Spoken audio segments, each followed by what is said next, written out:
ఇంటికి వచ్చి చదవాల్సింది కూర్చున్నాను. లోక సువార్త 24వ అధ్యాయము 4-9.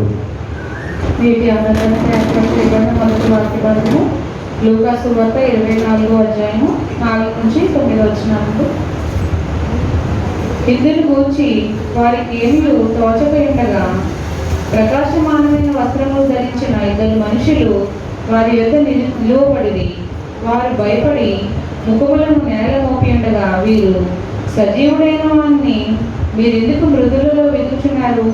ఆయన ఇక్కడ లేడు, ఆయన లేచి ఉన్నాడు. ఆయన ఇంకా గలిలయలో ఉండినప్పుడు మనుష్య కుమారుడు పాపిష్ఠులైన మనుషుల చేతికి అప్పగింపబడి సిలువ వేయబడి 3వ దినమందు లేవవలసినదని ఆయన నీతో చెప్పిన మాట జ్ఞాపకం చేసుకుని వారితో ఉన్నది.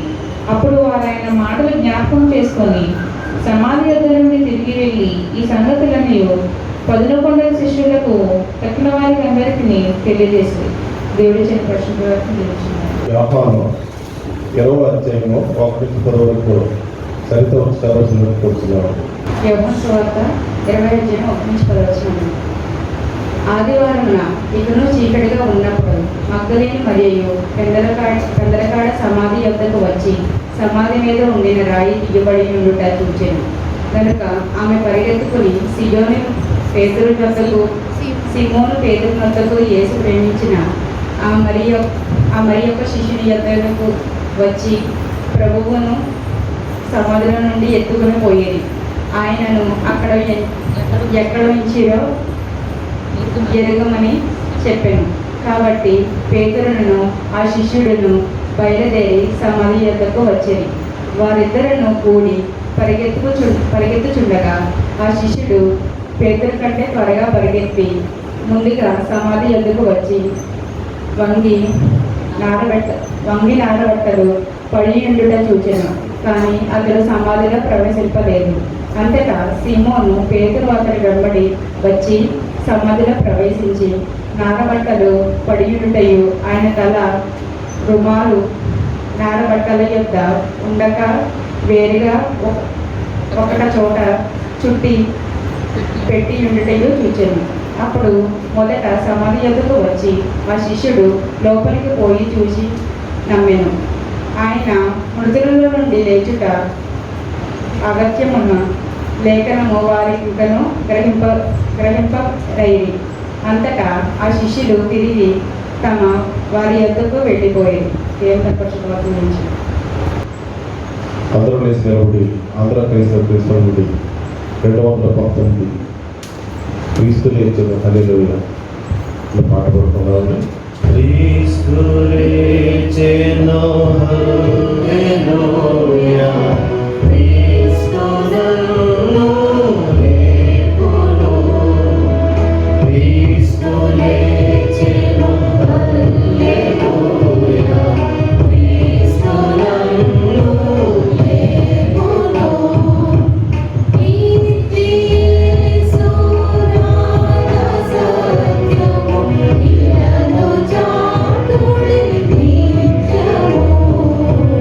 Please don't let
పర్లకు మీకు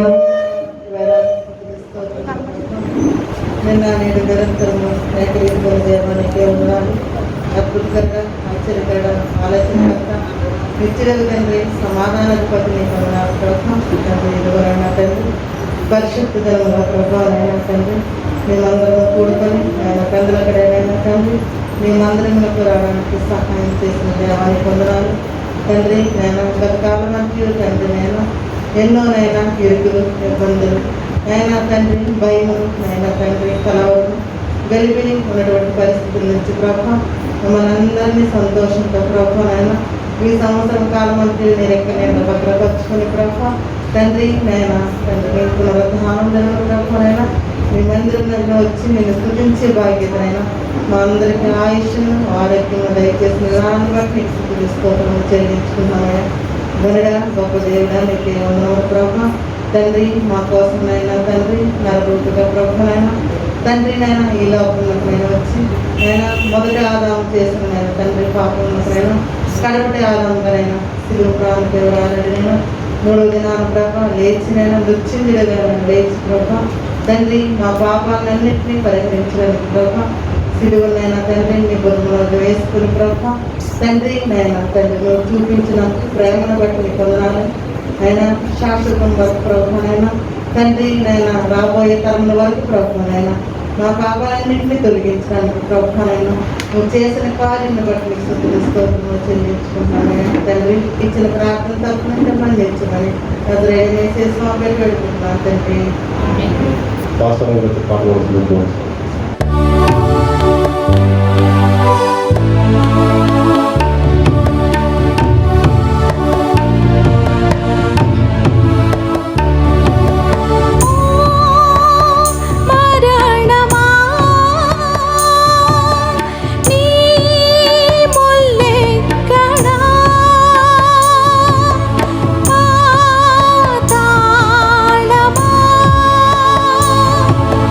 నీ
హోసన్న యేసు సమాధి గెలిచెను.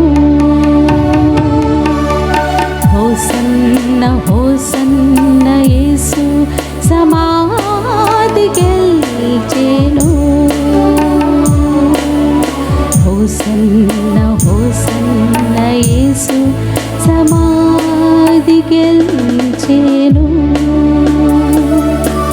Praise the Lord. Thank you. Praise the Lord. దేవునికి స్తోత్రం కలుగును గాక.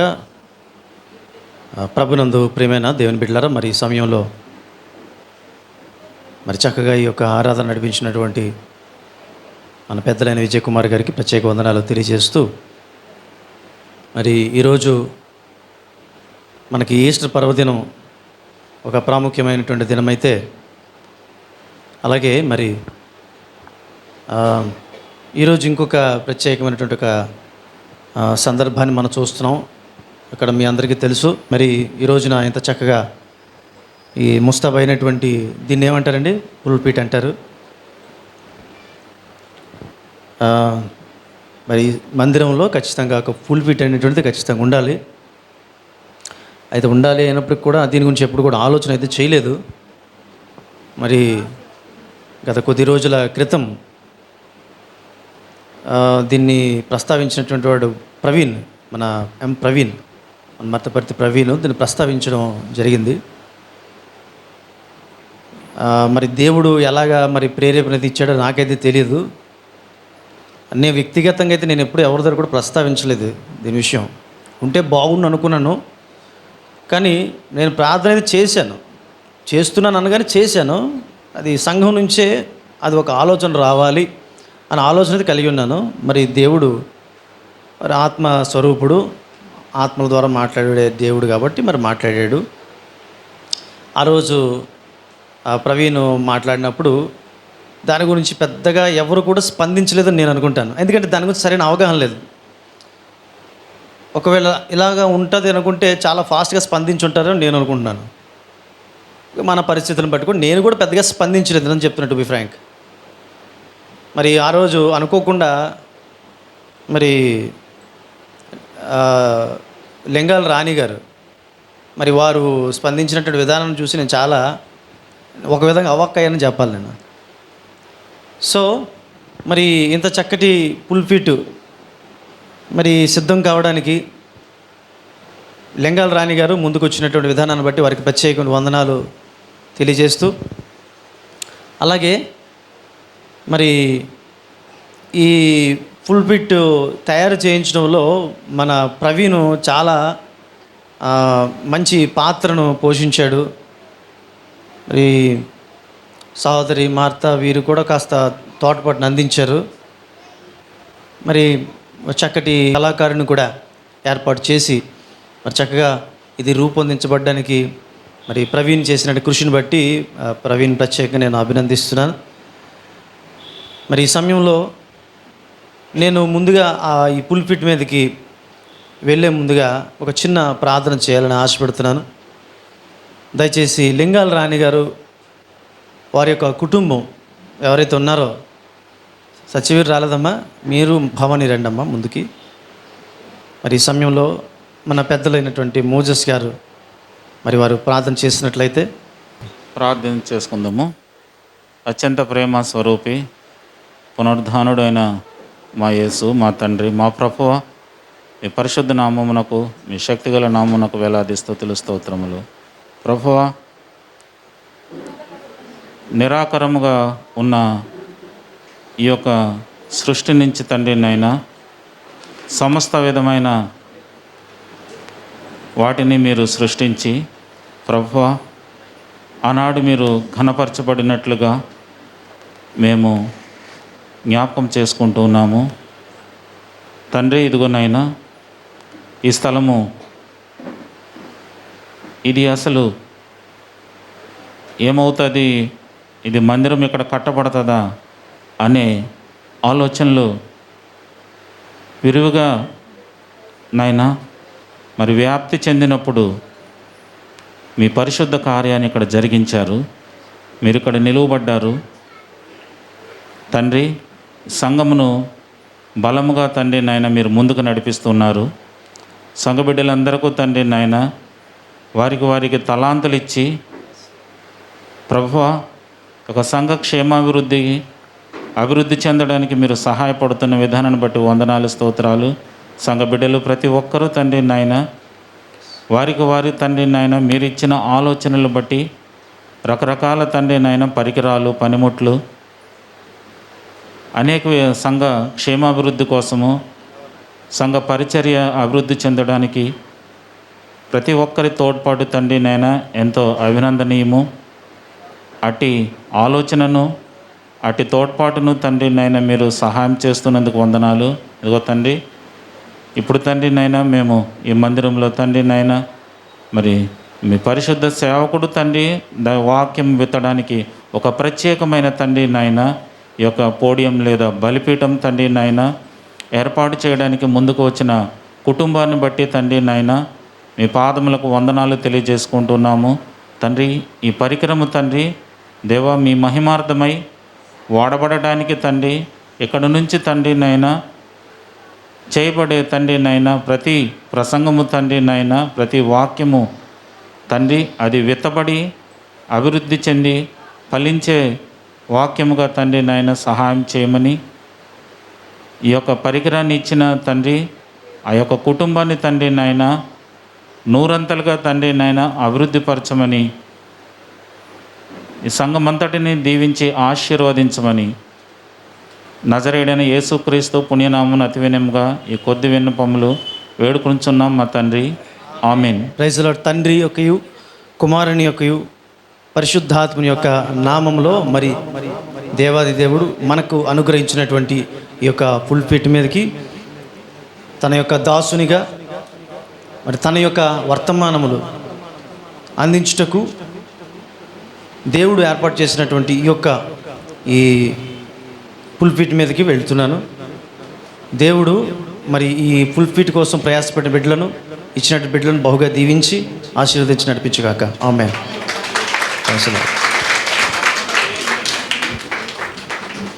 Thank you sir. కూర్చోనండి దయచేసి. దేవునికి స్తోత్రములు కలుగునుగాక. ప్రియా దేవుని సంగమా, మరొక్కసారి నేను ప్రభువుని స్తుతిస్తూ గణపరుస్తూ, ప్రియా దేవుని బిడ్డలారా, ఈ సమయంలో ఈస్టర్ పర్వదిన సందర్భంగా మనం ఇక్కడ కూడి ఉంటున్నాం. సో దేవుని కృపను బట్టి 40 దినాల సుదీర్ఘమైనటువంటి లెంట్ ఆరాధనలు చక్కగా మరి జరిగి నిన్నటి దినంతో మనం 40వ దినం పూర్తి చేసుకున్నాం. ఈరోజు మనం పునరుత్థాన దినంలోకి ప్రవేశించాం. సో సంతోషంగా ఉన్న వాళ్ళందరూ కూడా ఒకసారి హల్లెలూయా చెప్దామా? హల్లెలూయా, హల్లెలూయా. రైట్. మీ మొక్కలన్నీ చక్కగా వెలుగుతున్నాయి. రాత్రి 2 దాటింది మేము పడుకోవడానికి. మళ్ళీ తెల్లవారి మళ్ళీ 4:30 లేవడం జరిగింది. కాస్త బడలిగ్గానే ఉంది. అయినప్పుడు కూడా దేవుడు తన కృప ద్వారా మరి తన యొక్క వర్తమానం అందించడానికి దేవుడు నన్ను ఈ రోజున నాకు శక్తినిచ్చాడు. ప్రియదేవుని బిడ్డలారా, మరి ఈ ఫుల్ ఫీట్ ఫస్ట్ టైమే మరి ఈ రిజరెక్షన్ మెసేజ్ ఇవ్వడం అనేటువంటిది దేవుడు నాకు ఇచ్చిన ఘనతగా నేను భావిస్తూ మరి మరొకసారి సంఘానికి నేను ప్రత్యేకమైనటువంటి అభినందనలు, ప్రత్యేకమైన వందనాలు కూడా నేను తెలియపరుస్తూ ప్రేమపూర్వకంగా ఒక దైవజనుడిగా మిమ్మల్ని దీవిస్తున్నాను. ఈ సమయంలో దేవుని యొక్క వాక్యంలోనికి వెళ్దాం. యేసుక్రీస్తు ప్రభువారి శిలువ మరణం గురించి మనం ధ్యానం చేయడం జరిగింది. సో క్రూసిఫిక్షన్, యేసుక్రీస్తు ప్రభువారి యొక్క శిలువ మరణమును గురించి మనము గుడ్ ఫ్రైడే రోజున మనం ధ్యానము చేయడం జరిగింది. యేసుక్రీస్తు ప్రభువారు మరణించారు అనేటువంటి ఈ మాట మనకు రక్షణ కలిగించేటువంటి మాట. ఇది మన రక్షణ మరొకసారి జ్ఞాపకం చేసేటువంటి మాట. యేసు ప్రభువు ఆయన మరణించాడు అని మనం చెబితే సరిపోదు, కానీ ఆయన మరణించి తిరిగి లేచాడు అని చెప్పుట్లోనే ఆయన మన కొరకు చేసినటువంటి రక్షణ కార్యమునకు పరిపూర్ణత చేకూరుతుందనే విషయం ఈ సమయంలో మీకు తెలియపరుస్తున్నాను. ప్రఖ్యాతిగాంచినటువంటి మహా దైవజనులైనటువంటి బిల్లీ గ్రాహం గారు ఒక మాట అంటారు, without resurrection the cross is meaningless అంటాడు. అంటే పునరుత్థానం లేకుండా సిలువ అర్ధరహితమైనది అంటాడు ఆయన. ఈ మాటను పురస్కరించుకుని నేను ఒక మాట చెప్తాను. Without resurrection the cross is meaningless అంటాను. అంటే పునరుత్థానం లేక సిలువ మరణం అనేటువంటిది అర్ధరహితం అంటాను. కాబట్టి క్రూసిఫిక్షన్తో మనం ఆగిపోకుండా, క్రూసిఫిక్షన్ మన రక్షణకు పునాది వేస్తే, రిజరెక్షన్ పునరుత్థాన దినం అనేటువంటిది మన రక్షణకు పరిపూర్ణతకు అది ఒక సంకేతంగా మనం చూడగలుగుతాం.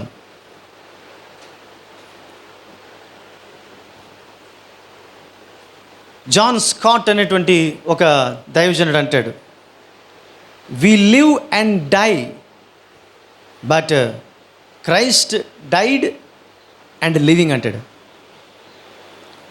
మనం జీవిస్తున్నాం, తర్వాత మనం మరణిస్తాం. అయితే యేసుక్రీస్తు ప్రభువారు ఆయన మరణించాడు, ఆయన ఇప్పుడు జీవిస్తున్నాడు. ఎస్, అవర్ జీసస్ క్రైస్ట్, మనం ఎవరినైతే రక్షకునిగా మనం స్వీకరించామో, మనం ఎవరైతే రక్షకునిగా అంగీకరించామో, ఆ రక్షకుడు ఏమై ఉన్నాడు? జీవిస్తున్నాడు. ఆయన సజీవుడు అనేటువంటి మాట కంటే నేను జీవిస్తున్నాడు అని చెప్తే మనకి ఇంకా కొంచెం మన మైండ్లోకి అది క్లియర్గా వెళ్తుంది. జీవిస్తున్నాడు లేదా బ్రతికున్నాడు, ఇంకా బ్రతికున్నాడు. ఆయన సజీవుడు. బిల్లీ గ్రాహం గారు ఒకానొక సందర్భంలో ఒక ప్రత్యేకమైనటువంటి మీటింగ్స్లో ఆయన పాల్పంపులు పొందుకున్న ఒక కాన్ఫరెన్స్లో మాట్లాడుతున్నారు. చాలామంది ప్రఖ్యాతిగాంచమైనటువంటి గొప్ప గొప్ప వక్తలు, religious people, non religious people కూడా అక్కడ రావడం జరిగింది. ఇంపార్టెంట్ డెలిగేట్స్ వచ్చారు. ఆ ఇంపార్టెంట్ మీటింగ్లో బిల్లీ గ్రాహం గారిని కూడా ఆహ్వానించారు. మాట్లాడుతూ అందులో ఒక ఏథియిస్ట్, అంటే దేవుడు లేడు అని చెప్పేటువంటి ఒక నాస్తికుడు ఉన్నాడు. ఆ నాస్తికుడు ఉన్నాడు, ఎస్ యేసుక్రీస్తు ప్రభువారు ఉన్నారు, he existed, yes he lived, అతను జీవించాడు అని చెప్తూ, బట్ హీ డైడ్ అన్నాడు. He died and he is no more and the resurrection is a trash అన్నాడు ఆయన. అక్కడ ఎవరు ఏం మాట్లాడలేకపోయారు, ఎందుకంటే అతను చాలా ప్రఖ్యాతిగాంచినటువంటి వ్యక్తి. అప్పుడు బిల్లీ గ్రాహం గారు అన్నారు లేచి, yes Jesus Christ was died and he also resurrected and he also living now. అవును, యేసు ప్రభు వారు మరణించారు, ఆయన పునరుత్థానుడు అయ్యాడు, ఆయన ఇప్పుడు కూడా జీవిస్తూ ఉన్నాడు, సజీవుడు అన్నాడు. How can you sure about that అన్నాడు ఆయన. ఇంతకుముందే just before a while I spoke to him before coming to this conference, I spoke to him and I came here అన్నాడు. జస్ట్ ఇప్పుడే ఆయనతో మాట్లాడొచ్చాను అన్నాడు. కరతాల ధ్వనులతో మారుమోగిపోయింది ఆ యొక్క సభ. కాబట్టి ప్రియమైన దేవుని బిడ్డలారా, యేసుక్రీస్తు ప్రభువారు సజీవుడు. అది మనల్ని ఎంత ఆదరణకి నడిపిస్తుంది అంటే, ఎంత బలమైనటువంటి ఆపద వచ్చినప్పుడు కూడా ఈ ఆపదకరమైనటువంటి పరిస్థితుల్లో, yes my saviour, my lord, my Jesus, ఆయన సజీవుడు, ఆయన జీవిస్తున్నాడు, ఆయన నన్ను గురించి చింతన కలిగి ఉన్నాడు, ఆయన నన్ను చూస్తున్నాడు అనేటువంటి ఒక ఆలోచన మనల్ని ఎంతగా తెప్పరిలేటట్లు చేస్తుంది. ఆ ఆలోచనే పడిపోతున్నటువంటి వాళ్ళు లేవనెత్తుతుంది. ఆ ఆలోచనే మరణకరమైనటువంటి పరిస్థితుల్లోకి వెళ్ళిపోతున్నటువంటి మరలా తిరిగి జీవింపజేస్తుంది. ఇది కేవలం ఒక పండుగగా చేసుకునేటువంటిది కాదు, ఇది రిజరెక్షన్ అనేటువంటిది ఒక experience. That should be an experience for every one. అది ప్రతి వారికి కూడా ఒక అనుభవం కావాలా. నాట్ మియర్లీ సేయింగ్ యేసు లేచెను హల్లెలూయా, లేకపోతే కాదు, కానీ that should be an experience for each and every one, మనకందరికి కూడా. రైట్. మత్తయి సువార్త 28వ అధ్యాయము 2వ వచనం ఒకసారి చూసినట్లయితే మనం ఫాస్ట్గా వెళ్దాం. మత్తయి సువార్త 28. ఇదిగో ప్రభువు దూత పరలోకం నుండి దిగి వచ్చి రాయి పొర్లించి దాని మీద కూర్చుండెను. అప్పుడు మహాభూకంపం. చాలమ్మా, ఏమిటంటే రాయి దొర్లించబడింది. రాయి దొర్లించబడింది ఎందుకు? ఏమండి, రాయి దొర్లించబడకపోతే, రాయి దొర్లించడానికి దేవదూత రాకపోతే యేసుక్రీస్తు ప్రభువారు రారా? రాయి దొర్లించింది దేనికంటే యేసుక్రీస్తు ప్రభువారు బయటికి రావడానికి కాదు, మనం లోపలికి వెళ్ళడానికి. మనం లోపలికి వెళ్ళడానికి, మనం లోపలికి వెళ్ళి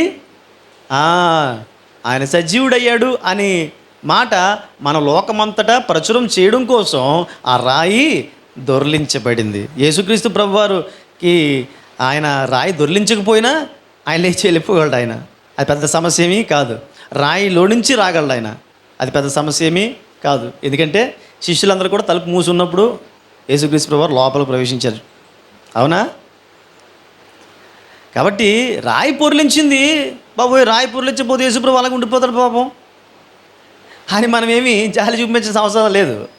యేసుప్రభు రావాలంటే రాయి పొర్లించాల్సిన అవసరం ఏమీ లేదు. కానీ రాయి పొర్లించబడింది ఏంటంటే మన కోసం. మనం వెళ్ళి ఈరోజు కూడా యేసుక్రీస్తు ప్రభు వారి యొక్క సమాధి ఉందట, మనకందరికి కూడా, మనకి ధన్యత లేదు, చాలామంది దైవజనులకు ధన్యత ఉంది, విశ్వాసులకు ధన్యత ఉంది. అది వెళ్ళి చూశారు, వారు ఎంతో ఆనంద పరవశంతో ఒక గొప్ప సాక్ష్యాలు కూడా చెప్తున్నారు.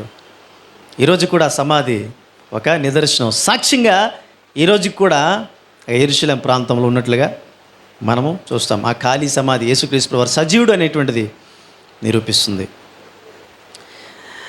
మార్కు సువార్తలో మనం చూస్తే 16వ అధ్యాయము 1 నుంచి 5 వచనాలు చూస్తే అక్కడ స్త్రీలు వెళ్ళారు. అంటే నేను చదవమన్నప్పుడు చదవండి. జస్ట్ 16వ అధ్యాయం 1 నుంచి 5 వచనాలు చూసినప్పుడు స్త్రీలు ముందుగా మరి ఆ యొక్క సమాధి దగ్గరికి వెళ్ళినట్లుగా ఆ యొక్క సందర్భాన్ని మనము చూస్తాం.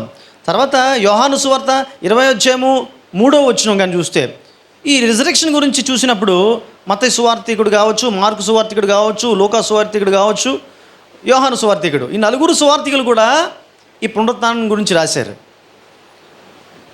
అత్యంత ప్రాముఖ్యమైనటువంటిది, నిజం చెప్పాలంటే మనకి ఎన్ని పండుగలు ఉన్నాయండి? మన పండుగలు ఎన్ని పండుగలు? మనకి 2 పండుగలు, ఈస్టరు, క్రిస్మస్. సరే, ఈ పండుగలు 2 ఎప్పుడు గమనించారు? ఈ 2 కూడా మనకు పరలోకానికి సంబంధించినవి, భూలోకానికి సంబంధించినవి కాదు. ఒకటి యేసుక్రీస్తు ప్రభువారు ఎందుకు వచ్చారంటే మనకు రక్షణ ప్రసాదించడానికి ఇక్కడికి వచ్చాడు. అంటే రక్షణ ద్వారా ఏమంటే పరలోక రాజ్యాన్ని మనకి ప్రాప్తింపజేశాడు. రెండోది ఈస్టర్, ఆయన మరణించడం ద్వారా ఏం ప్రసాదించాడో మనకు రక్షణ ప్రసాదించాడు. ఆ రక్షణ ఎందుకంటే మన పరలోక రాజ్యంలోకి వెళ్ళడానికి. ఇది మొన్నటి దినాన్ని నేను ఆలోచన చేస్తున్నాను, నిజమే కదా. అసలు ఈ లోకంలో చాలా హడావిడి చేస్తూ ఉంటాం మేము. అసలు యాక్చువల్గా యేసుప్రభు వచ్చింది దేనికి? అసలు పండగలు దేనికోసం అంటే మన పరలోక రాజ్యంలోకి వెళ్ళడానికి. మన పండగలు పరలోకానికి సంబంధించినవే. మన ఇంపార్టెంట్ పండుగలు ఏవైతే ఉన్నాయో అవి పరలోక సంబంధించినటువంటి పండుగలు అవి. కాబట్టి పరలోకమునకు వెళ్ళడానికి ఇవి ప్రిపరేషన్స్గా కూడా మనం చెప్పుకోవచ్చు ఖచ్చితంగా. ఓకే, సో స్త్రీలు వెళ్ళారు. తర్వాత ఈ సువార్తల్లో 4 సువార్తికులు రాశాడు. మార్కు సువార్తలో స్త్రీలు వెళ్ళారు ఉంది, యోహాను సువార్తలో కూడా స్త్రీలతో పాటు అక్కడ పేతురు, యోహానులు కూడా వెళ్ళినట్లుగా యోహాను సువార్తికుడు రాస్తాడు. మరి శిష్యులు ఎంతమంది అండి? 12 మంది శిష్యులు. 12 మంది శిష్యుల్లో ఒక శిష్యుడు దేవునికి విరోధముగా చేసినటువంటి ఆ కార్యము నిమిత్తం అతడు మరణించాడు. ఇంకా 11 మంది మిగిలారు. 11 మందిలో 2 మాత్రమే ఎక్కడికి వచ్చారు? సమాధి దగ్గరికి వచ్చారు. ఇంకా ఎంతమంది ఉన్నారు? 9 మంది. ఆ 9 మంది ఎక్కడ? ఆ 9 మంది వారు ఏమయ్యారు? సమాధిని దర్శించడానికి ఆ స్త్రీలు వచ్చారు. తర్వాత ఎవరు వచ్చారండి? ఆకాశం నుండి దేవదూత వచ్చారు. తర్వాత మరి పేతురు, యోహానులు వచ్చారు. కానీ మిగతా శిష్యులు ఎక్కడున్నారు? మార్కు సువార్త 16వ అధ్యాయము 7వ వచనంలో దేవుని యొక్క ఇంటెన్షన్ మనకు అర్థమవుతుంది. ఏంటంటే ఏమంటాడు?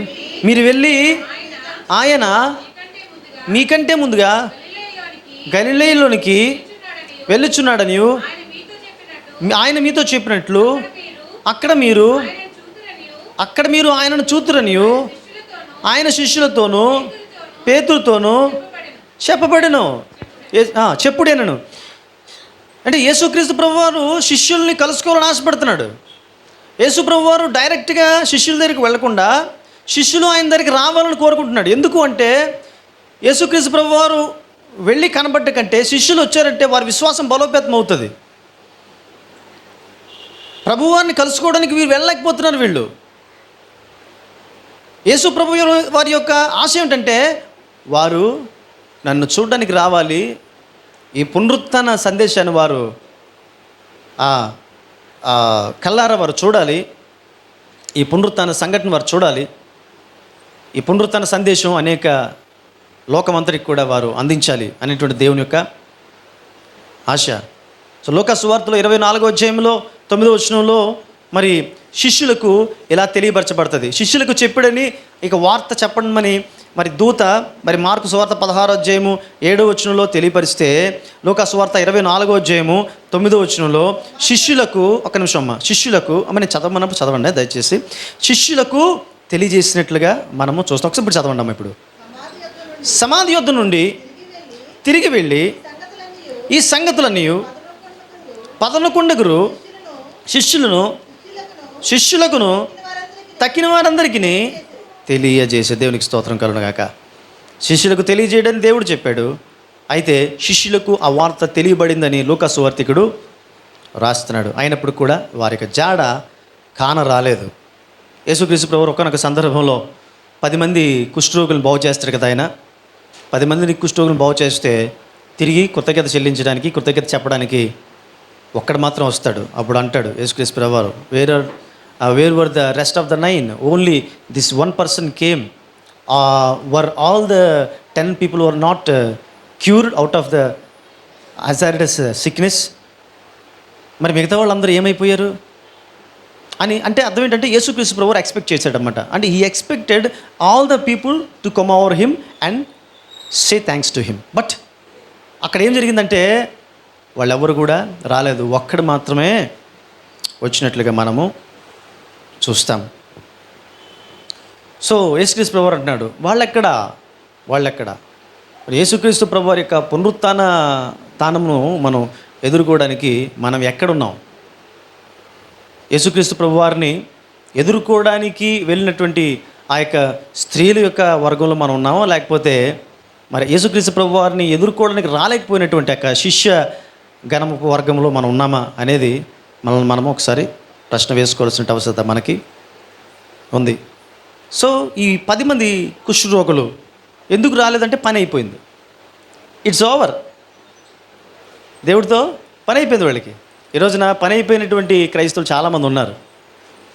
ఏదో దేవుడు మాకు పని చేసేస్తారండి, ఆ పని చేసేస్తే నేను వచ్చి కానుక వేసేసుకుంటానండి అంటే కానుక కోసం దేవుడు అనమాట. అంటే యేసుక్రీస్తు ప్రభువుని ఇంకా చాలామంది అర్థం చేసుకోవట్లేదు. వాళ్ళు ఇంకా కూడా వాళ్ళకి రిజరెక్షన్ అనేటువంటిది నిజంగా అర్థం కావట్లేదు వాళ్ళకి. వాట్ ఈస్ ద ఈ పునరుత్థానం అంటే ఏంటి అనేది వాళ్ళకి అర్థం కావట్లేదు వాళ్ళకి. నిజంగా వచ్చి కానుక వేసుకుంటుంటే అయిపోయింది అక్కడితో 1 time పాస్వర్డ్ లాగా. యేసుప్రభు కూడా 1 time గాడ్ అయిపోయాడు, అంతే అయిపోయింది, ఇంకా నీకు నాకు చెల్లు అని చెప్పేసి యేసుక్రీస్తు ప్రభువుని వదిలేసేటువంటి పరిస్థితులు ఈరోజు చాలామంది అంతే. ఏదైనా కార్యం జరిగితే కార్యం జరగడం కోసం దేవుని దగ్గరికి వస్తున్నారు. జరిగిపోయిన తర్వాత చిన్న కానుక వేసేసుకుంటాం, ఇంకా అయిపోయింది, అంతే అక్కడితో అయిపోయింది. ఇంకా ఈ యేసు ప్రభు వారి చాప్టర్ క్లోజు. నెక్స్ట్ ఇంకొకటి అలా కాదు. కానీ ప్రియా దేవుని బిడ్డలారా, పని అయిపోయిన తర్వాత ఈ కుష్ఠరోగులు వాళ్ళ దారిని మరి వెళ్ళిపోయారు. యేసుక్రీస్తు ప్రభువారిని కనీసం కలుసుకోవడానికి వారు రాలేకపోయారు. బట్ ఇక్కడ గమనించాల్సిన విషయం ఏంటంటే జీసస్ క్రైస్ట్ యేసుక్రీస్తు ప్రభువారు వారి రాకని ఎక్స్పెక్ట్ చేశాడు. అంటే అంటున్నాడు ఏరి వాళ్ళు, మిగతా వాళ్ళు ఏరి అంటే యేసు ప్రభువారు ఎక్స్పెక్ట్ చేశాడు. ఎఫెసీయులకు రాసిన పత్రిక 5వ అధ్యాయము 14వ వచనం చూద్దాం ఒకసారి. ఎఫెసీయులకు రాసిన పత్రిక 5వ అధ్యాయము 14వ వచనం చదవండి అమ్మా. అందుచేత నిద్రించుచున్న నిద్రించుచున్న నీవు మేలుకొని, నిద్రించుచున్న నీవు, చాలమ్మా, నీవు మేల్కొని మృతులలో నుండి నీవు లెమ్ము. మృత అనుభవంలో నుంచి మనము రిజరెక్షన్ అనుభవంలోనికి రావాలా. అక్కడ ప్రకటన గ్రంథం 3వ అధ్యాయంలో మనం చూసినట్లయితే సాధ్య సంఘంతో మాట్లాడుతూ జీవించుచున్నావు అన్నటువంటి పేరు మాత్రం నీకు ఉంది, కానీ నీవు మృతుడవే. దేవుడు ఏమంటున్నాడు? మృతుల్లోంచి లెమ్మంటున్నాడు. ఇక్కడ సాధ్య సంఘానికి ఏం చెప్తున్నాడు? నువ్వు మృతుడివే అంటున్నాడు. అంటే నువ్వు మృతునిగా ఉంటే సరిపోదు. మృతునిగా ఉన్నటువంటి నీవు ఏమవ్వాలంటే ఇప్పుడు రిజరెక్ట్ అవ్వాలా. మన ఆలోచనలు రిజరెక్ట్ అవ్వాలా, మన జీవిత విధానం రిజరెక్ట్ అవ్వాలా, మన విశ్వాస జీవితం రిజరెక్ట్ అవ్వాలా. అనగా మనము మృతుల్లో నుండి లేచేటువంటి అనుభవంలోనికి వెళ్ళాలి. మృతులుగా ఉండిపోవడం వల్ల వచ్చేటువంటి లాభం లేదు, కానీ మనము పునరుత్థాన అనుభవంలోనికి వెళ్ళాలనేటువంటిది ఈ యొక్క ఎఫెసీయులకు రాసిన పత్రిక 5వ అధ్యాయం 14 యొక్క ఉద్దేశమైనటువంటిది. జీవించున్నావు అనేటువంటి పేరు మాత్రం నీకున్నది, కానీ నీవు మృతుడివే. ఎందుకంటున్నాడు? నీ క్రియలు సంపూర్ణంగా లేవంట. 3వ అధ్యాయం 2వ వచనంలో చెప్తాడు, నీ క్రియలు నేను ఎరుగుదును, ఏమనగా మృతుడే. రైట్ అమ్మా, నేను ఒకవేళ చదవమన్నప్పుడు చదవండి, నేను జస్ట్ చెప్పేసినప్పుడు మాత్రం చెప్పుకుంటూ వెళ్ళిపోతాను. ఎందుకంటే కొన్ని నేను దాటుకుంటూ వెళ్ళాలన్న సమయం ఉండదు కాబట్టి, నేను ఒకవేళ చదవమంటే మాత్రం అది చదవండి మీరు. రైట్. సో నీ క్రియలు అంటే అక్కడ చదువుకుంటే, అక్కడ బాగా చదువుకుంటే నీ క్రియలు సంపూర్ణంగా లేవు. సాధ్య సంఘాన్ని చెప్పేటువంటి మాట ఏమిటంటే నీ క్రియలు సంపూర్ణంగా లేవు, అసంపూర్ణంగా ఉన్నాయి. ఒక పక్క లోకం వైపు చూస్తున్నావు, ఒక పక్క ఏమో దేవుని వైపు చూస్తున్నావు. నువ్వు దేవుని చూసేటువంటి వారు ఎలా ఉండాలంటే పరిపూర్ణంగా దేవుళ్ళలోకి రావాలా. ఒక పక్క లోకం, ఒక పక్క దేవుడు, ఒక పక్క ఉండకూడదు. నీ క్రియలు సంపూర్ణంగా లేవు కాబట్టి నువ్వు ఏ స్థితిలో ఉన్నావు అంటే మృత్యు ఒక స్థితిలో ఉన్నావు. ఎందుకు అంటే లోకంలో ఉండి దేవుళ్ళు ఉన్నాం అనుకోండి, లోకం మనల్ని అట్రాక్ట్ చేసేస్తుంది, దేవుళ్ళ నుంచి పక్క లాగేస్తుంది. లోకంలో ఉంటే లోకంలోనే ఉండాలా, దేవుళ్ళు ఉంటే దేవుళ్ళలోనే ఉండాలా. లోకంలో ఉంటే ఎప్పటికైనా దేవుళ్ళలోకి వచ్చేస్తావు, కానీ లోకంలోని దేవుళ్ళలో ఉన్నావు అనుకోండి, రెంటికి చెడ్డ రేవడిలాగా తయారవుతుంది. నీ క్రియలు సంపూర్ణంగా లేవు కాబట్టి నువ్వు మృతుడుగా ఉన్నావు. అంటే అర్థం ఏంటంటే నువ్వు దేవునికి బహు దూరంగా ఉన్నావు. ఆ 10 మంది కుష్ఠరోగులు దేవునికి దూరంగా వెళ్ళిపోతున్నారు. వాళ్ళు సమాధి వద్దకు రావాల్సినటువంటి వారు, యేసుక్రీస్తు ప్రభువారిని కలుసుకోవడానికి రావాల్సినటువంటి శిష్యులు, వారు దూరంగా ఉన్నారు. ఇంకా వారు పునరుత్థాన అనుభవంలోనికి రావట్లేదు. వాళ్ళు దేవునికి దగ్గరగా రావడం అనేటువంటిది పునరుత్థాన అనుభవంలోనికి రావడం అన్నమాట. అసంపూర్ణంగా మనం దేవుణ్ణి ఆరాధన చేయలేము. అసంపూర్ణంగా మనం దేవుణ్ణి మన యొక్క రక్షకునిగా మనము భావించలేము. మనం యేసుక్రీస్తు ప్రభువు వారిని నమ్మినటువంటి మనమందరం కూడా సంపూర్ణమైనటువంటి క్రియలు కలిగినటువంటి వారముగా ఉండాలి. సంపూర్ణమైనటువంటి క్రైస్తవులుగా మనము ఉండాలి. సో ఏమంటున్నాడు ఇక్కడ? నీవు జీవించుచున్నామనేటువంటి పేరు మాత్రం నీకుంది, కానీ నీవు మృతుడవే. ఎందుకంటే నీ క్రియలు నాకు సంపూర్ణముగా లేవు. మహాచక్రవర్తిగా పేరుగాంచినటువంటి అలెగ్జాండర్ ప్రపంచాన్నంతటిని కూడా గడగడలాడించాడు కదా. ఈ అలెగ్జాండర్ ఒకానొక సందర్భంలో తన వర్గము వారు యుద్ధం చేస్తున్నటువంటి సందర్భంలో, అలెగ్జాండర్ వర్గం అంటే వారు భయం అంటే ఎగినటువంటి వాళ్ళు. వారు భయం అంటే వారికి తెలియదు. వారు శత్రువులు ప్రాణాలు తీయడమో, లేకపోతే వాళ్ళు ఎదురెళ్ళి వారి ప్రాణాలు అర్పించడం, అదే ఒక మూటతో వాళ్ళు పనిచేస్తారు. వాళ్ళు ఒకానొక యుద్ధ సమయంలో మరి ఒక సైనికుడు అలెగ్జాండర్ కంటే కనబడ్డాడంట. అతడు భయపడ్డని చూశాడంట అలెగ్జాండర్. అప్పుడు అలెగ్జాండర్ అడుగుతున్నాడు, నీ పేరేంటని. నా పేరు అలెగ్జాండర్ అన్నాడంట. ఒక్కసారిగా స్టన్ అయిపోయాడంట అతను. నువ్వు పని చేయి, అలెగ్జాండర్ అనేటువంటి ఆ పేరు మార్చేసుకొని నువ్వు వెనక్కి వెళ్ళిపో, నేనేమన్నావు.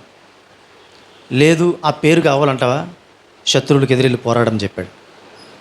సో క్రైస్తవ విశ్వాసులు ఎలా ఉండాలండి? యుద్ధ వీరుల్లాగా ఉండాలి. దేవుని కొరకు బలంగా ఎలాంటి పరిస్థితుల్లోనైనా నిలబడగలిగేటువంటి వారుగా ఉండాలి. ఏమంటున్నాడు ఇక్కడ ఎఫెసీయులకు రాసిన పత్రికలో? నీవు మృతులలో నుండి లేవాలా. You have to rise up from the dead. మృతుల్లో నుండి లేచే అనుభవం అంటే అది సామాన్యమైన విషయం కాదు. అంటే ఒక వ్యక్తి చచ్చిపోయేటువంటి పరిస్థితులు ఉన్నప్పుడు, ప్రాణాల మీదకి వచ్చినప్పుడు ఆ వ్యక్తి ఏమనుకుంటాడు? నేను ఎలాగైనా బ్రతకాలని చాలా ప్రయత్నం చేస్తాడు కదా. నేను ఒక సహోదరిని చూశాను. ఆ సహోదరి చాలా సిక్నెస్ ఉంటున్నప్పుడు ఇక కొద్ది రోజుల్లో ప్రాణం పోయేటువంటి పరిస్థితుల్లో ప్రాణం పోతూ ఉంది. ఈ పోయేటువంటి పరిస్థితుల్లో అంటే కొద్ది రోజులు ప్రాణం పోతుంది ఆమెకి. ఆ టైంలో ఒక్కసారిగా మగతలోకి వెళ్ళిపోతుంది. మగతలోకి వెళ్ళి అంటుంది. ఇది చూశానంటే ఒక వ్యక్తి ప్రాణం పోయేటువంటి సమయంలో మళ్ళీ నేను జీవించాలి ఎలాగ ఆరాటపడతారు అనేటువంటిది నేను కళ్ళ కట్టినట్టుగా చూశాను నేను ఆ రోజు. మళ్ళా వెళ్ళిపోతున్నారు. మరలా పిలుస్తుంటే విశ్వాస జీవితంలో మనం పడిపోతున్నప్పుడు ఎలా మృతుల్లో నుండి ఎలా రావాలంట? పైకి రావాలి. మనం ఎలా రావాలి? ప్రయాసపడాలా. అంత సామాన్య విషయం కాదు. నిర్జీవం అయిపోతున్నటువంటి మన జీవితం మరలా జీవం కలిగి ఉండాలంటే మనము మృతుల్లో నుండి చాలా హార్డ్ వర్క్ చేసి మనము పైకి రావాలా. అందుకనే అపోస్తలుల కార్యాలు 14వ అధ్యాయంలోగా మనం చూసినట్లయితే మన మహాశ్రమలను అనుభవించి మనం పరలోక రాజ్యాన్ని చేరాలనేటువంటి మాట అక్కడ అపోస్తలుల కార్యాలలో మనం చూస్తాం. సరే, మరి ఈ మృతుల్లో నుండి పైకి వచ్చేటువంటి క్రమంలో ఆత్మీయ జీవితాన్ని మనం కాపాడుకునే క్రమంలో మనం ఒక పని చేయాల్సి ఉంటుంది. అదేమిటో తెలుసండి? ఒకరిని చంపాలి మనం. ఎవరిని? సింపుల్గా ఈ టైంలో ఏమంటారు? సాతాన్ని చంపాలంటారు. అంతేనా? అనేస్తున్నారా ఆల్రెడీ? సాతాన్ని మనకి చంపడం ఆడెక్కడ దొరుకుతాడు? మనకి దొరుకుతాడా? ఒకరిని చంపాలా. ఎవరిని చంపుతాం? చూద్దాం. రోమా 8:13 ఎవరైనా చదవండి అమ్మా. రోమా 8:13. మీరు శరీరానుసారముగా ప్రవర్తించిన యెడల చావవలసి వారు ఇందురు కానీ ఆత్మచేత ఏమిటంటే ఆత్మచేత శారీరక క్రియలను మనము చంపాల. శారీరక క్రియలను ఆత్మచేత అంటే ఆత్మీయ జీవితంలో బలంగా ఎదుగుట ద్వారా మాత్రమే ఇది సాధ్యమవుతుంది. ఆత్మీయమైనటువంటి సాధనాలు చేయడం ద్వారా మాత్రమే ఇది ఇది సాధ్యమవుతుందనే విషయం ఇస్తాను మీకు జ్ఞాపకం చేస్తున్నాను. అంటే ఆత్మచేత, పరిశుద్ధాత్మ చేత, ఆత్మీయ జీవితంలో మనం బలంగా ఎదుగుట చేత మన శరీరంలో జరిగేటువంటి కార్యములను మనము అనగా మనకు దేవునికి మధ్య అగాధంగా ఉండేటువంటి లేదా అడ్డుబండగా ఉండేటువంటి క్రియలు ఏవైతే ఉంటాయో వాటన్నిటి నుంచి కూడా మనం విడుదల పొందుకోవాలంటే మన ఆత్మీయ జీవితంలో మనము బలం పొందుకొనొచ్చు. ఆ పరిశుద్ధాత్మ పూర్ణమే మనలో ఉన్నటువంటి శరీర క్రియలు ఏవైతే దేవుడికి దూరం చేస్తున్నాయో వాటిని మనము చంపాల్సిన ఆవశ్యకత మన మీద ఉన్నది. అదే పునరుత్థాన అనుభవం. మరి యేసుక్రీస్తు ప్రభు వారి యొక్క శిష్యులు ఎక్కడున్నారు అని మనం చూసినట్లయితే ప్రియమైన వారులారా, యోహాను సువార్త 20వ అధ్యాయం 19వ వచనంలో మనం చూస్తాం. ఎక్కడున్నారు ఈ శిష్యులు? యోహాను సువార్త 20వ అధ్యాయము 18వ వచనం చూద్దాం. దయచేసి ఎవరైనా చదవండి అమ్మా. మగ్దలేన మరియ వచ్చి నేను ప్రభువును చూచితిని, ఆయన నాతో ఈ మాటలు చెప్పానని శిష్యులకు తెలియజేశారు. యోహాను సువార్త 20వ అధ్యాయం 19వ వచనం.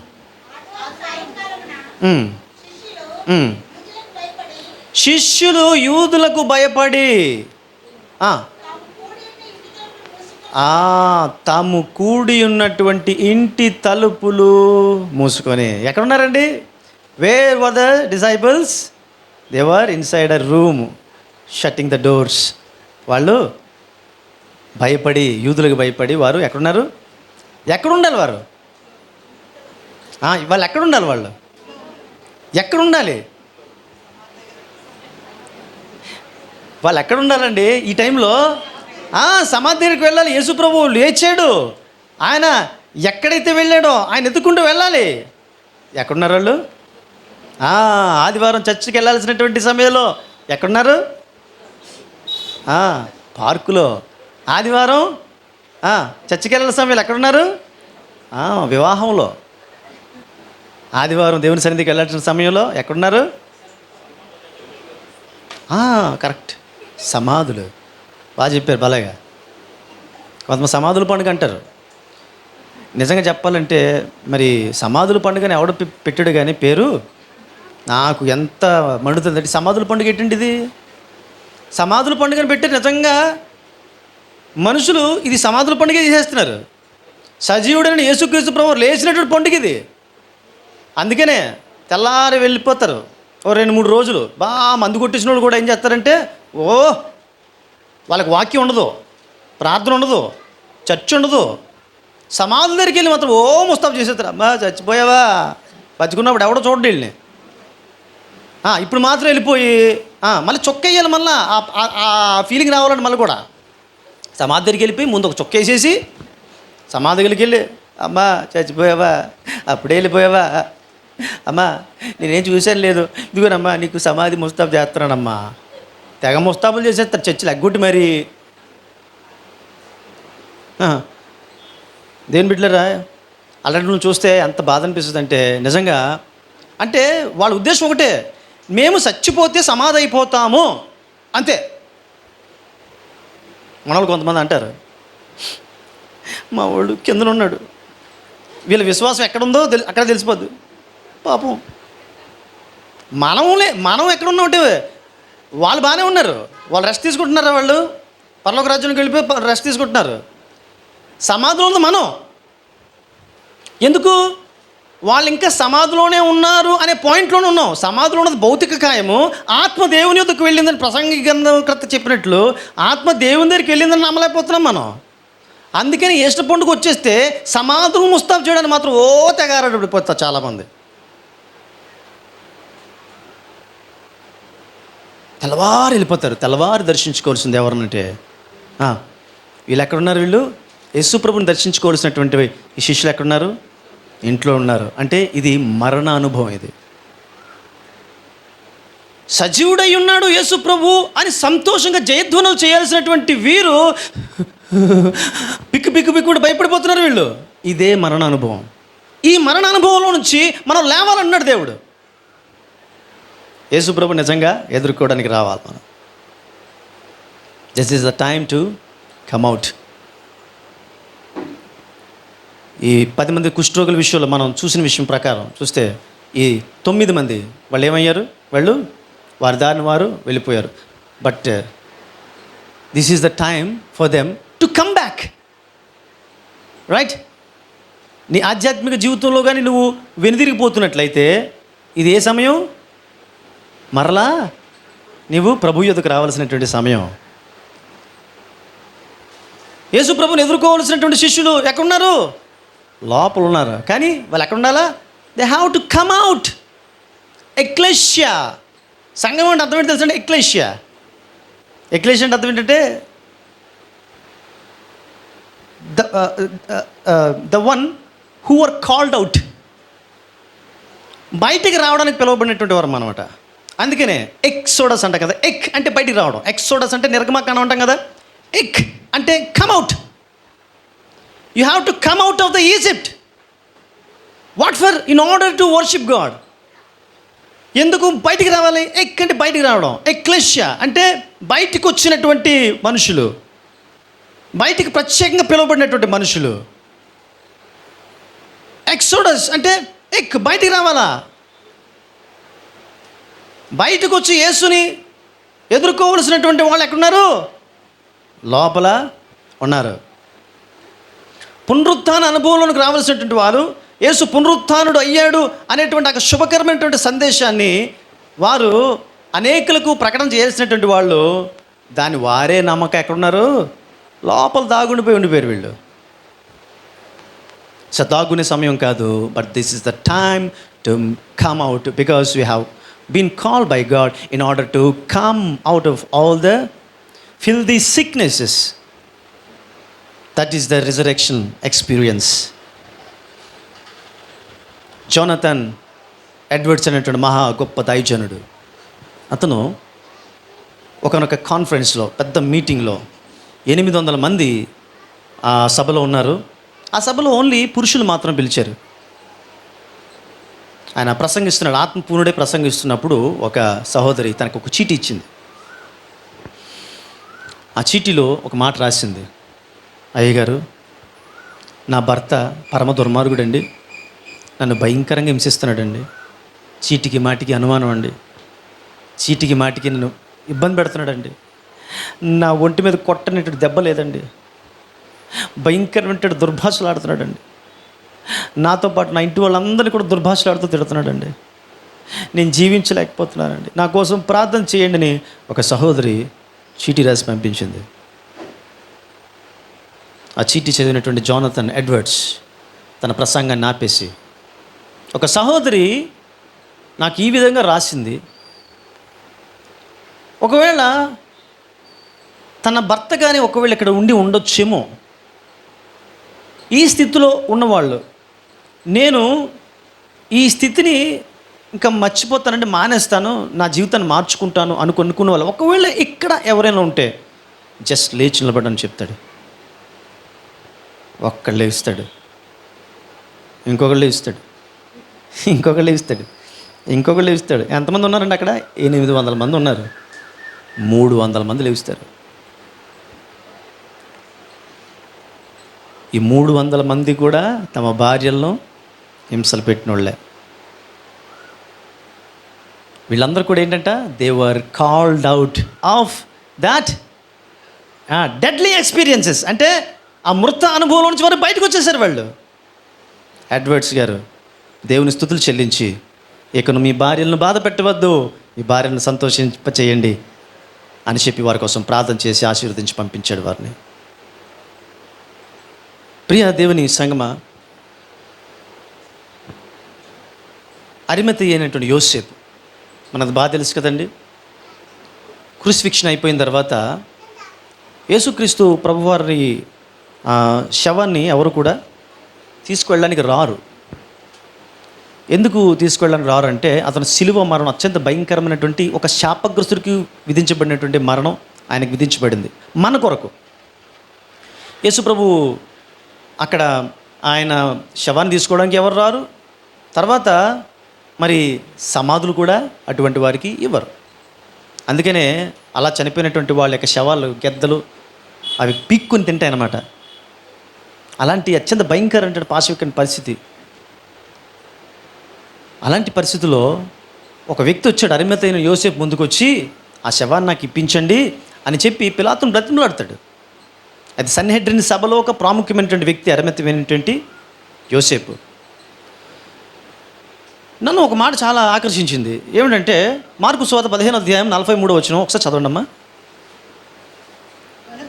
కనుక సాయంకాలం అయినప్పుడు అరిమతయి యోసేపు తెగించి, చాలండి, చాలు తెగించాడు. ఇంతకుముందు యేసుక్రీస్తు ప్రభువారిని సిలువ వేస్తున్నప్పుడు, అయ్యా ఎందుకయ్యా ఆయన నీతిమంతులు సిలువ వేస్తున్నారని చెప్పలేకపోయాడు ఆయన. అయ్యా ఈ ఘోరకాలని ఆపండి అని చెప్పలేకపోయాడు ఆయన. తను చేయదగినది ఏదైనా, ఒకవేళ సన్హెడ్రిన్ సభలో ఒక ప్రాముఖ్యమైనటువంటి వ్యక్తిగా ఉన్నటువంటి ఈయన ఒకవేళ ఏమైనా చేయగలుగుతాడేమో, ఆయన చేయడానికి ముందు రాలేకపోయాడు ఆయన చాలా బాధపడిపోయాడు. ఈసారి మాత్రం ఏం చేశాడంటే, ఇంకా లాభం లేదు, నేను ఆయన చనిపోవడం అలాగా ఆపలేకపోయాను, అట్లీస్ట్ ఆయనకు భౌతిక ఖాయమునైనా నేను భద్రపరుస్తాను అనేటువంటి ఆలోచనతో ఎలాగంట తెగించి ఇలా రావడం వలన సన్హెడ్రిన్ సభ నుంచి ఈయన్ని ఎక్స్కమ్యూనికేట్ బహిష్కరిస్తారు. తర్వాత ఈ యూదులైనటువంటి వారు ఎవరు కూడా వీళ్ళతో మాట్లాడరు, ఈ వ్యక్తిని అంటరానివనిగా చూస్తారు. అయినప్పటికీ కూడా ఏమైనా నాకు పర్వాలేదు అంటే హీ వాజ్ ఎక్, అంటే ఆయన భయం నుంచి బయటకు వచ్చాడనమాట. ఆయన తనకున్నటువంటి భయం తెగించి. ఎందుకమ్మా మరి మీ బిడ్డ మీరు క్రైస్తవులు అయ్యారు కదా, ప్రభువుని నమ్ముకున్నారు కదా, మరి హిందూ వివాహం చేస్తున్నారు ఏంటండి అని అడిగితే మా కులపోలు ఒప్పుకోరండి అంటారు. మా కులపోలు మరి కులపోలు ఒప్పుకోకపోతే మరి ఈ ప్రభువుని ఎందుకు నమ్మారు మరి మా ఇంట్లో వాళ్ళు మమ్మల్ని వీలేసేస్తారు. అదే పునరుత్థానం అవడం అంటే అర్థం ఏంటంటే ఏసునేడు లేచు నాలుగు అని చెప్పడం కాదు. మనం లేవాలా? ఏసు ఆల్రెడీ లేచాడు, మనం చచ్చిపోయే స్థితిలో ఉన్నాం. దేవుడు ఏం కోరుతున్నాడంటే మనము లేవాలి. వాడేమంటున్నాడు? ఎఫెసీయులకు రాసిన పత్రికలో ఇంత చదివాం కదా, ఏమంటున్నాడండి? నీవు మేలుకో, మృతులలో నుండి లెమ్ము. అదే కులపోలు వెలివేసినా పర్లేదు, కుటుంబస్తులు వెలివేసినా పర్లేదు, కానీ నా యేసుతోటే నా జీవితం.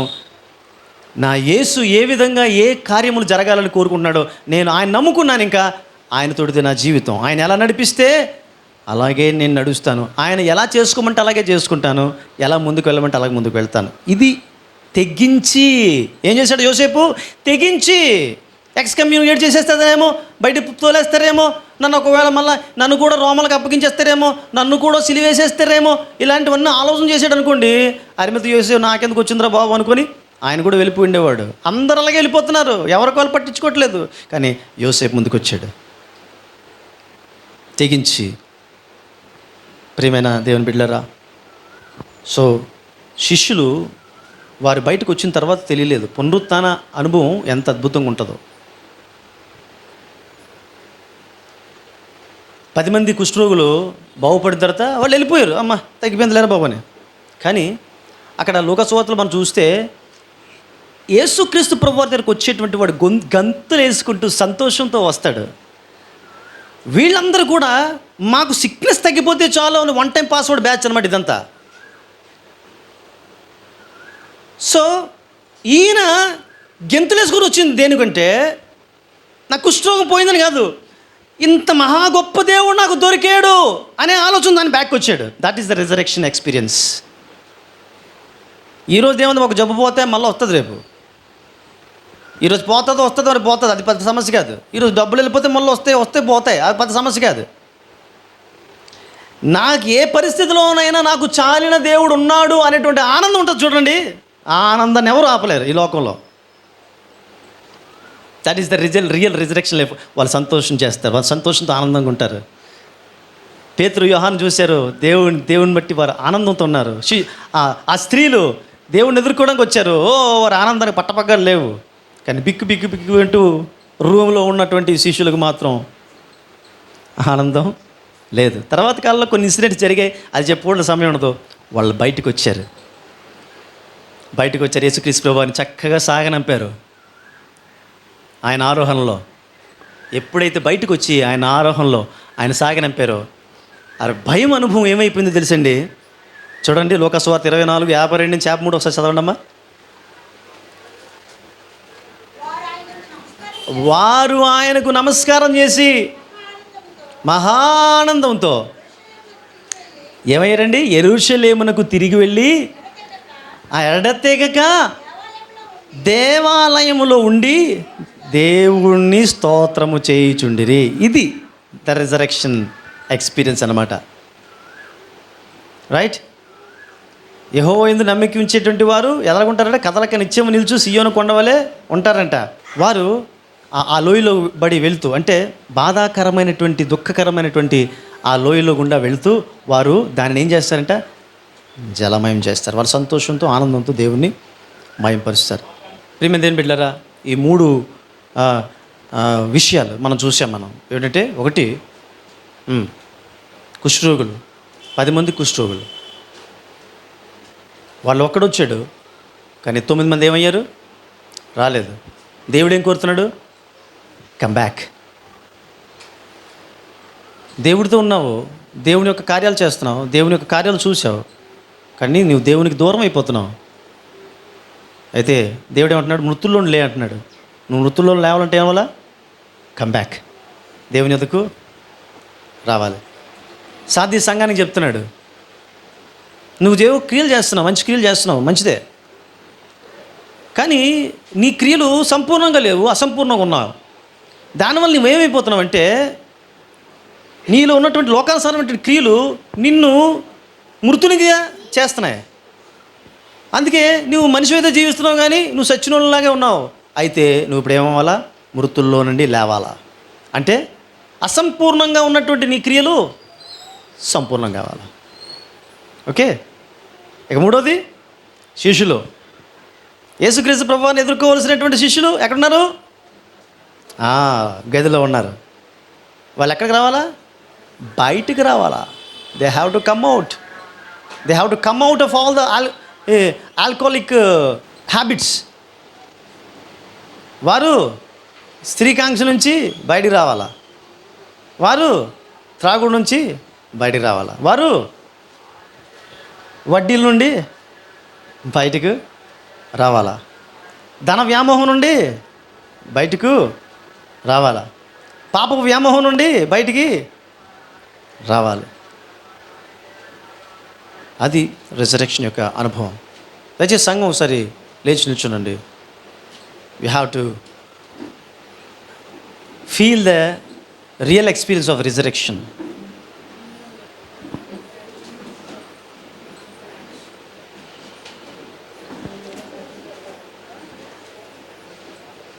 పునరుత్థానం అనేటువంటిది మన అందరికీ కూడా వ్యక్తిగతమైనటువంటి ఒక అనుభవం కావాలి. అది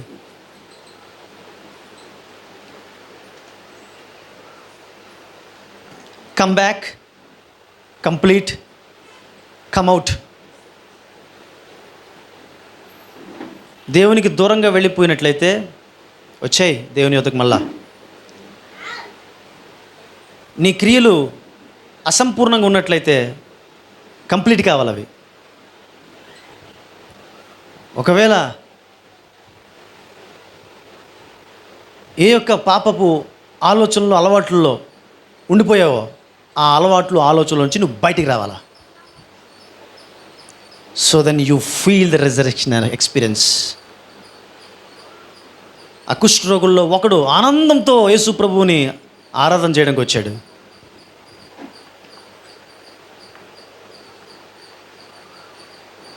ఆ శిష్యులు బయటకు వస్తేనే కానీ తెలియలేదు నిజమైనటువంటి ఆనందం అంటే ఎలా ఉంటుందో. యేసుప్రభు పునరుత్థానుడు అయ్యాడు అనే ఆ విషయం వారు బయటకు వస్తేనే కానీ తెలియలేదు వాళ్ళకి. ఈ రోజున కొన్ని అలవాట్లోంచి నువ్వు బయటికి రా. దేవుడు ఈ రోజున రిజరెక్షన్ డే నాడు మనకి ఇస్తున్నట్టు ఇతవు. నువ్వు బయటికి రా. నువ్వు అదే మోసంలో ఉండవద్దు.